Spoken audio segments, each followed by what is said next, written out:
Okay, mga brothers, ito meron tayong bisita rito, no? Boss, ano ba problema nito? Ano nangyari? Yung baliktad yung ano niya. Yung fuel filter. tapos Ayun, hindi na pero hindi pa nagalaw, pati yung oil filter. Paano nyo nalaman baliktad? Chinik nyo na? Pinatingin ko sa mekaniko. Pero nabaliktad na yung, nabalik nyo na sa dati. Pero ganun pa rin, okay, mga brothers. Bali, ang issue nitong motor na to, nabaliktad daw yung oil filter dito. Ngayon, nung nabaliktad nila yung oil filter, umingay ito, siyempre, no? Umingay bago siya tumigil. Ayan, umingay bago tumigil. Tapos, hindi na gumana yung kick, patigas na. Ayan, mga brothers. Yan po ang problema pagka ang ating motor ay nagkamali tayo ng paglalagay ng oil filter dito. Ayan, ngayon, gagawin natin na may clean video to, mga brothers, ano? Kung paano talaga yung paglalagay nito, ano? Kasi marami na rin tatanong sa akin, eh. Sa mga hindi pa nakakaalam, pero marami na rin po nakakaalam kung paano paglalagay nito, ano. Ito para lang po sa mga hindi pa nakakaalam, ano, kung paano paglalagay ng oil filter, ano. Pero ito, boss, pero naibalik na sa dati. Okay. Ngayon, ang nagiging problema pagka nabaliktad ng oil filter, head ang unang tatamaan dito. Clutch, camshaft, tsaka rocker arm, ano. Yan, chichikin natin mamaya, mga brothers. Okay? Taga saan ka, boss?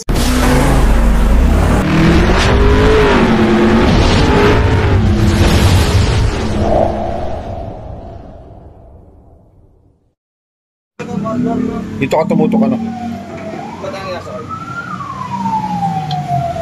Okay, mga brothers, tuturo ko sa inyo, ano, kung paano paglalagay nitong oil filter, ano. Ito, simple lang naman. Sa mga hindi pa nakakaalam ay para sa inyo to, no? Pero sa mga nakakaalam, simple lang ito kasi hindi pa nila alam, kaya nagka-problema tong motor na to, Nabaliktad yung oil filter, ano, kaya ang laki ng gagastos nito. Papalitan ng camshaft to malamang at saka rocker arm kasi kusang tumigil, Tapos yung kick niya hindi ayaw ba? Ngayon ganito yan, mga brothers, ano. Meron po dalawang bolt dito, 6x10, ano, ang kanyang laki, o 6x12. Yan. Ngayon, sa paglalagay nito, mga brothers, hindi naman kayo malilito, Ayun, hindi naman kayo malilito. Ito, binalik na nila, pero wala talaga, ay pa rin gumana yung kick, Binalik na nila, pero ito, nabaliktad nila to.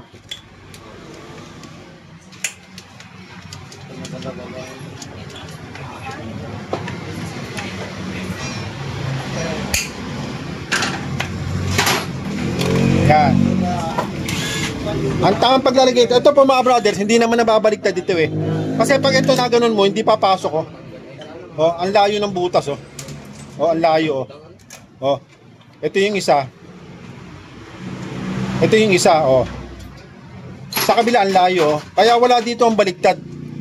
Yung iba nakipagkulitan, nababaliktad daw ito. Hindi po nababaliktad to, mga brothers, kasi pagka nabaliktad mo to, hindi mapapasok yung tornilyo, Ang layo, dito kapakita mo sa kanila. Hindi yung tornilyo, ang layo, Ito yung butas, Ang layo, ito lang ang papasok. Kaya hindi pwede. Kaya ang nababaliktad dyan, yung oil filter, itong oil filter natin. Yan, mga brothers. Ngayon, ang paglalagay nito, mga brothers, ganito lang, ipapasok nyo po ito dito. Pasok lang na gano'n, Pasok to, wag nyo unahin na pag ganito, wag. Pasok nyo lang, mga brothers. Pag pinasok nyo ganyan, ito, hindi man mababaliktad yan. Pag nakaganyan, hindi nga mababaliktad, ang layo. Kaya pag naipasok nyo na po ito, pag naipasok nyo rito, mga brothers, pag niligay nyo ganyan yan, ginanyan nyo, tapos niligay nyo tornilyo, di ang layo, kaya hindi mababaliktad, kasi hindi matutornilyo. Kaya ang mangyayari dyan, ang mababaliktad lang yung oil filter. Ayan. Pag nilagay nyo ganyan, mga brothers, tandaan nyo, laging magkasalpak itong dalawang to. At saka nyo ngayon ipasok. Ngayon, ang isa pang palatandaan yan, yung butas, itong dalawang to. Lagi nandito, papunta rito, sa bomba. Sa banjo bolt. Laging papunta dyan yung butas, Tatandaan niya, Kaya hindi kayo malilito. Ayan, ganyan lang po, mga brothers. Kasi pagka nagkamali kayo dito, Dito ngayon? Ang laki po ng magagastos nyo, gaya po ng nangyari dito. Ito, hinila rito, mga brothers, ano? Kanina. Kusang tumigil kasi nabaligtad to. Ngayon, ang ginawa nila, binalik nila, ganun pa rin, ayaw pa rin gumana. Ayaw bumaba ng kick. Ayan, mga brothers. Ganyan lang po paglalagay ng oil filter, ano? Ulitin ko lang, ano, para sure ball sa mga, para sa mga hindi pa nakakalam, ano? Para sure ball, ano? Ito, hindi nababaligtad, ano? Tandaan nyo, hindi nababaligtad yan kasi hindi papasok pagkabaligtad. Ito nababaligtad. Oh. Kaya dapat, para hindi siya mabaligtad, pasok nyo muna bago nyo ipasok na pa ganun. Tapos yung butas, lagi nakatapat sa banjo bolt, ano? Ganun lang. Okay?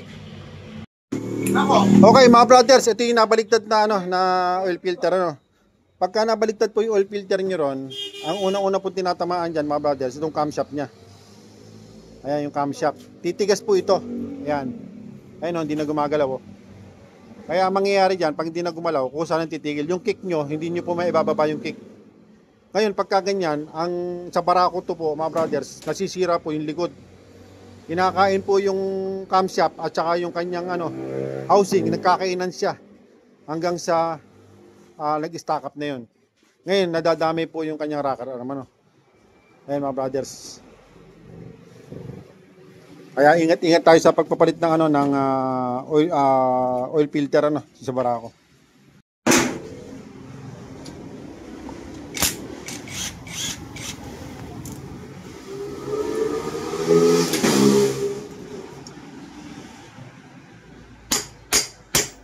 Tayo mo. Tayo mo. Ayan. Ayan. Ayan, no? Ay, durog-durog yung likod. Ay, may baligtad. Ayaw, wasak ang likod, mga brothers. Yung likod nito, kinain, ano. Ganyan po nangyayari pagka baligtad ng oil filter, ano. Ay, ito po, nasa 4,000 po ito. Tapos, ang mabigat, yung pong likod.